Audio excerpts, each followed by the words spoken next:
منذ قديم الزمان اعتمد الإنسان في الزراعة على تجاربه السابقة في تحسين كمية محاصيله الزراعية وجودتها. ومع مرور الوقت ظهرت طرق مختلفة وتخصصات جديدة ساهمت بقدر كبير في التطور الزراعي من حيث الكمية والجودة، ونذكر منها علم التربة، حماية النباتات، المكننة الزراعية، تقنيات السقي إلى آخره.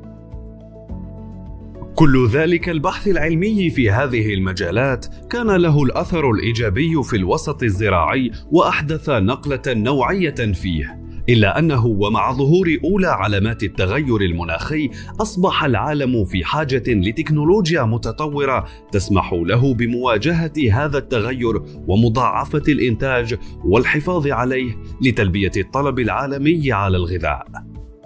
ومن هنا انطلقت أبحاث أخرى في المجال التكنولوجي في ميدان الزراعة، وقد أدى إدماج علم الأتمتة أوتوماتيزم إلى ثورة في العمل الزراعي، بحيث أنه أنقص الأعباء على المزارع. وكمثال لا للحصر نذكر أحد تطبيقاتها، وهو برمجة محطة السقي المربوطة بحساسات تقيس رطوبة التربة. إذا وصلت الرطوبة لحد معين تشتغل محطة السقي والعكس. نذكر كذلك مصطلح الزراعة الدقيقة، بحيث أنها تختلف كثيرا عن المعاملات الزراعية السابقة. فمثلا لتجنب تسميد الحقل الزراعي كاملا تستعمل تقنية لجمع البيانات لمعرفة الأماكن التي تعاني نقصا في العناصر الغذائية اللازمة لنمو المحاصيل.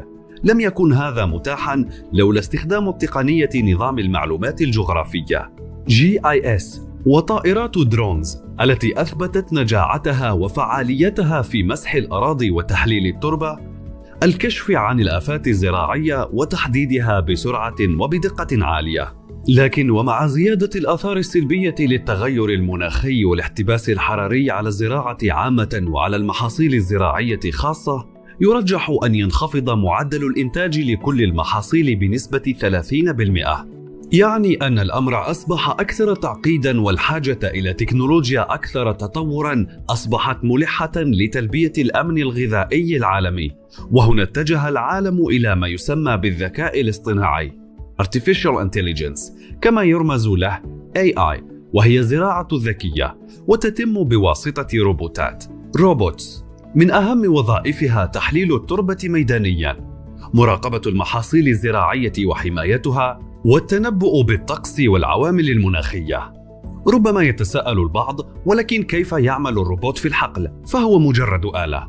نعم، الذكاء الاصطناعي هو عبارة عن خوارزميات algorithms، وهي عبارة عن أرقام، لكن بواسطة التكنولوجيا الحديثة نذكر منها المجسات، الكاميرات، الدرونز الذكية وغيرها.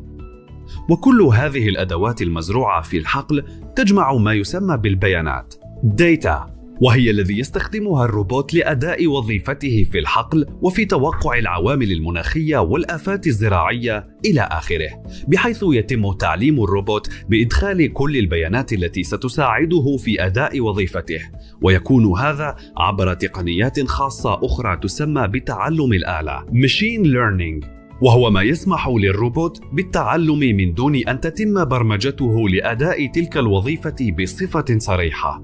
وهذه الخاصية هي المميزة في الذكاء الاصطناعي ونقطة قوته.